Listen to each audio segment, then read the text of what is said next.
Nas alturas dos Andes chilenos, a mais de 4.000 metros acima do nível do mar, os arqueólogos fizeram uma descoberta que mudaria tudo o que acreditávamos saber sobre os primeiros habitantes do Chile. Era 2019. O corpo estava perfeitamente conservado pelo frio extremo e pela secura. Cabelo preto, pele bronzeada, envolvida em têxteis de vicunha. Mas quando extraíram o seu ADN, encontraram algo impossível. Este homem tinha vivido há 7.000 anos. O seu genoma deveria mostrar a típica ascendência asiática dos primeiros americanos. Mas havia algo mais. Algo que não deveria estar ali.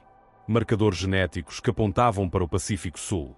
Para ilhas que estão a milhares de quilómetros de distância. O seu nome no laboratório era Specimen CL7000. Mas para a ciência, representava uma pergunta que ninguém se atrevia a fazer. Os primeiros chilenos chegaram apenas pelo norte. Houve outros caminhos, outras histórias escritas no sangue que jamais imaginámos. Porque no Chile, o ADN não mente. E está prestes a contar uma história que reescreverá os livros de história. A costa norte do Chile. Antofagasta. Aqui, entre as rochas e o Pacífico infinito, viveu uma civilização que desafia toda a lógica genética. Chamaram-lhes os Xangos. Pescadores nómadas que navegavam em balsas de cor de lobo marinho, seguindo as correntes marinhas como se fossem autoestradas invisíveis. Quando os cientistas do Instituto de Arqueologia da Universidade Católica sequenciaram os seus restos, encontraram algo extraordinário. O seu ADN mitocondrial mostrava uma diversidade que não existia em nenhuma outra população americana. Haplogrupos únicos. Mutações que só se vê em populações marinhas isoladas. Mas o mais perturbador era isto. Os seus genes carregavam adaptações para mergulhar em águas profundas. Pulmões maiores, maior eficiência de oxigênio, resistência à pressão. Adaptações que demoram dezenas de milhares de anos a desenvolver. Como é que uma população terrestre desenvolveu genética marinha tão avançada? A resposta está nos seus ossos. Os Xangos não eram apenas pescadores. Eram mergulhadores de apneia extremos, capazes de descer 30 metros sem equipamento, prendendo a respiração por mais de 8 minutos. Os seus esqueletos mostram modificações ósseas similares às das populações Ama do Japão ou dos Bajau da Indonésia. Mas os Xangos viveram isolados no Chile por 8.000 anos. Sem contacto com a Ásia. Sem intercâmbio genético. Então, como desenvolveram a mesma genética marinha que populações do outro lado do Pacífico? O que os cientistas encontraram em 2021 mudou tudo. Nas camadas mais profundas dos sambaquis de Tal-Tal, acharam ferramentas de pesca idênticas às usadas na Polinésia. Anzóis de osso com desenhos que não existem em nenhuma outra cultura americana. E quando analisaram carbono 14, a data deixou-os mudos, 6.500 anos antes do presente. 1000 anos antes de qualquer contacto conhecido entre a América e a Polinésia. Os Xangos não desenvolveram a sua genética marinha sozinhos. Alguém mais chegou por mar. E esse alguém mudou o código genético do Chile para sempre. Em 1540, o conquistador espanhol Pedro de Valdivia cruzou o Biobío com 150 homens. Nenhuma mulher espanhola os acompanhava. Foi uma conquista de soldados, padres e aventureiros. Todos homens. E esta decisão demográfica escreverá a história genética do Chile em sangue. Hoje em dia, os estudos de ADN moderno revelam a brutal matemática da colonização. 94% do cromossoma Y chileno é europeu. 88% do ADN mitocondrial é indígena.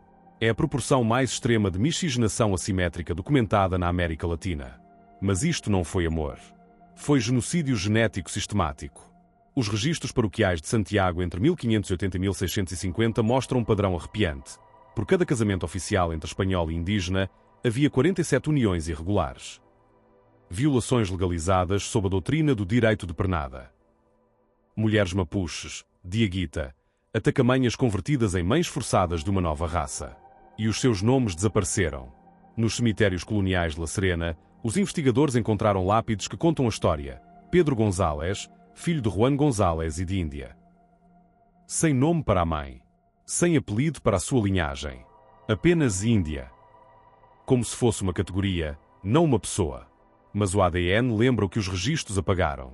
Em 2020, o projeto Genomas do Chile sequenciou mais de 3.000 voluntários de todo o país. Os resultados revelaram algo impactante.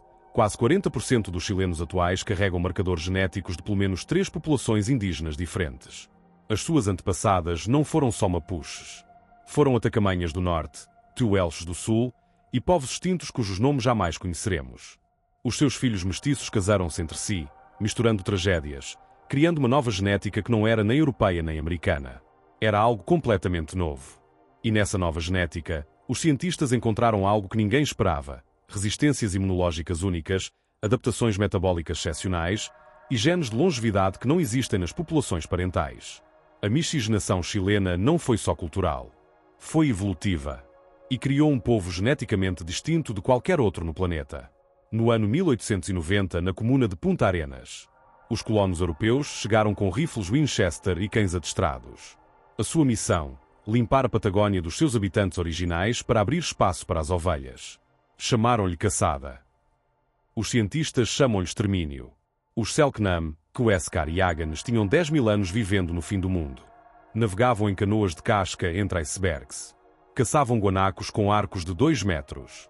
Mantinham fogos acesos durante tempestades que duravam semanas. A sua genética tinha evoluído para o clima mais brutal do planeta. Metabolismos que queimavam gordura como combustível de avião. Sistemas circulatórios que mantinham as extremidades quentes a menos 20 graus Celsius. Pulmões adaptados para respirar ar com 40% menos oxigênio. Em 1919, restavam 279 Selknam. Em 1974, restavam 3. Em 2001, declarou-se extinta a última linha de sangue pura. Ou assim se cria. Em 2018, a geneticista chilena doutora Lucia Pereira recebeu uma amostra de saliva de uma mulher de porvenir. Descendente de colonos croatas, apelido Kozanovic, fenótipo europeu completo. Mas o seu ADN mitocondrial mostrou algo impossível: a haplogrupo D4H3A, uma linha genética que só existia nos Selknam. A sua bisavó tinha sido uma mulher indígena, violentada, grávida, abandonada. A sua filha casou-se com um croata, ocultando para sempre a sua origem. 4 gerações depois, o ADN revelou a verdade. E não estava sozinha. O projeto Fantasmas Patagónicos começou a testar famílias de apelidos europeus em Magalhães. Os resultados foram devastadores. 23% carregavam ADN indígena. Selknam, Quaescar e Agan. Povos extintos que seguiam vivos, ocultos em genomas croatas, alemães, ingleses. Os seus descendentes não sabiam quem eram realmente. Acreditavam ser europeus puros. Mas carregavam no seu sangue a memória dos fogos eternos, das canoas de gelo, dos últimos caçadores do fim do mundo.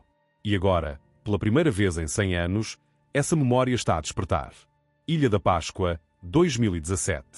Os Moai guardam segredos de pedra, mas o ADN dos Rapa Nui conta uma história ainda mais extraordinária. Quando os investigadores sequenciaram o genoma completo da população insular, encontraram algo que mudou tudo o que sabíamos sobre a migração polinésia. Os Rapa Nui não chegaram sozinhos à sua ilha. Chegaram acompanhados. No seu ADN, oculto entre os marcadores polinésios típicos, havia 8% de ascendência sul-americana. Especificamente, de populações costeiras do norte do Chile. A data estimada da miscigenação, entre 1280 e 1430 d.C., séculos antes de qualquer contacto europeu documentado. Isto significava algo revolucionário. Os polinésios não só chegaram à América. Regressaram. E levaram consigo companheiras sul-americanas. Mas a história torna-se mais complexa. As análises de isótopos em ossos Rapa Nui antigos revelaram dietas que incluíam milho e batata doce. Culturas que não existiam na Polinésia, mas sim nos Andes. E não só isso. Os Rapa Nui desenvolveram técnicas de cultivo em terraços idênticas às usadas no Planalto boliviano. Coincidência? Impossível. Em 2020, o projeto Contiki Genético analisou ADN antigo de múmias sul-americanas pré-colombianas. Nos restos da cultura chinchorro, que habitou o norte do Chile há 7.000 anos, encontraram marcadores genéticos que só existem numa população moderna, os habitantes das Marquesas, na Polinésia. A conexão era bilateral. Durante milénios, houve contacto regular entre o Chile e o Pacífico. Navegadores que cruzavam 4.000 quilómetros de oceano aberto como se fosse um lago. Trocando genes, culturas, tecnologia. Os Mapuches têm lendas de homens do mar que chegavam em casas flutuantes de onde nasce o sol da água. Descreviam-nos com pele mais escura, tatuagens em espiral e conhecimentos de navegação celestial. Mas o contacto interrompeu-se abruptamente por volta do ano 1500. As análises genéticas mostram um corte súbito no fluxo génico transpacífico. Exatamente quando chegaram os europeus. Os conquistadores não só colonizaram a América. Interromperam uma rede de navegação milenar que ligava o Chile a toda a Oceânia. E apagar essa história foi tão importante como conquistar o território. Porque se os indígenas sul-americanos eram navegadores oceânicos, se tinham contacto regular com outros continentes, então não eram os selvagens isolados que justificavam a conquista. Eram parte de uma civilização global. Santiago, 2024. Nos laboratórios do Centro de Genómica da Universidade do Chile, a doutora Mónica Aravena observa um ecrã cheio de sequências de ADN. O que vê não é o passado, é o futuro. Depois de analisar 50 mil genomas chilenos, a sua equipa descobriu algo extraordinário. A miscigenação extrema do Chile criou combinações genéticas que não existem em nenhuma outra população mundial. Fusões únicas de genes europeus, indígenas, africanos e asiáticos que estão a produzir fenótipos completamente novos. Os chilenos estão a evoluir. Os exemplos são fascinantes. 12% da população do norte tem uma mutação no gene EPAS1 que permite viver confortavelmente acima de 3.000 metros de altitude. É a mesma adaptação dos tibetanos, mas combinada com genes europeus de metabolismo rápido. O resultado: mineiros que podem trabalhar 12 horas na altitude sem suplemento de oxigênio. No centro do país, 18% carrega uma variante do gene CACNA1S que melhora a resposta muscular ao exercício. Combinada com genes mapuches de resistência ao frio, está a criar atletas de resistência com capacidades sobre-humanas. Não é coincidência que o Chile produza os melhores maratonistas da América do Sul. E no Sul, algo ainda mais impressionante: 7% da população patagónica carrega uma mutação no gene ACTN3 que só tinha sido vista antes em populações árticas. Mas misturada com genes europeus de longevidade, está a produzir pessoas que mantêm força muscular até aos 90 anos. Mas o mais surpreendente está no sistema imunológico. A miscigenação chilena criou uma diversidade de genes HLA, antigénios leucocitários humanos, que supera a de qualquer população pura. Os chilenos podem combater vírus que derrubariam europeus ou asiáticos puros. O seu sistema imune tem memória genética de 4 continentes.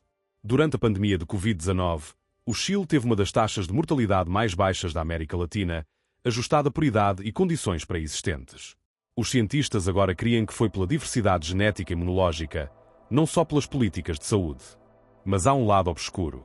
Essa mesma diversidade está a causar problemas médicos únicos.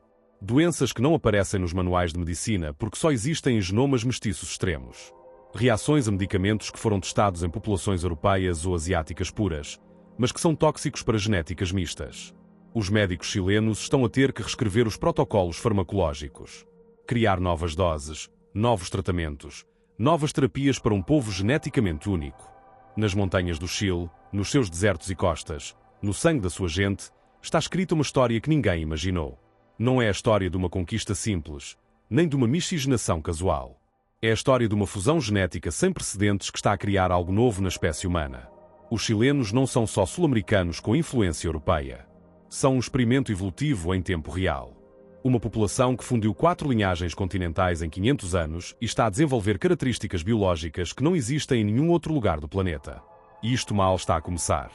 Porque cada ano que passa, cada geração que nasce, o genoma chileno torna-se mais único, mais adaptado, mais diferenciado do resto da humanidade. Em 200 anos, os chilenos poderiam ser tão geneticamente distintos do resto dos humanos como os tibetanos o são dos esquimós. A pergunta não é quem foram os chilenos. A pergunta é em que é que se estão a converter. E a resposta está escrita em cada célula, em cada cromossoma, em cada pulsar do coração de um país que se está a reinventar a partir do ADN. O Chile não é só um país. É o laboratório evolutivo mais grande do mundo. E os resultados do experimento estão apenas a começar a aparecer. Se gostou deste conteúdo, não se esqueça de dar gosto, subscrever e ativar o sininho para receber notificações quando subirmos novos vídeos.